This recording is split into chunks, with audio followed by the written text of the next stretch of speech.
বিএসএফের গুলিতে মৃত্যু দুই পাচারকারীর। নদিয়ার কৃষ্ণগঞ্জের ভারত বাংলাদেশ সীমান্তবর্তী গোবিন্দপুর এলাকায় গতকাল রাত্রিতে বিএসএফের গুলিতে দুই পাচারকারীর মৃত্যু হয়।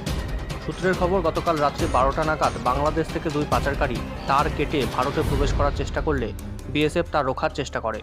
বিএসএফের কথায় কোনো কর্ণপাত না করে উপরন্তু বিএসএফকে আঘাত করার চেষ্টা করলে বিএসএফ নিজেদের প্রাণ রক্ষার্থে গুলি চালাতে বাধ্য হয় বলে বিএসএফ সূত্রে জানা যায়।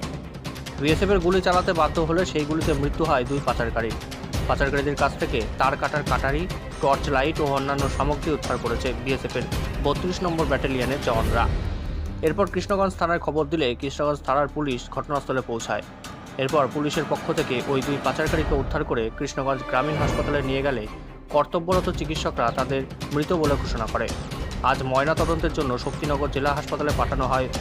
এখনো পর্যন্ত দুই পাচারকারীর কোনো নাম পরিচয় জানা যায়নি।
গতকাল রাতে বিজয় বৃষ্টিমান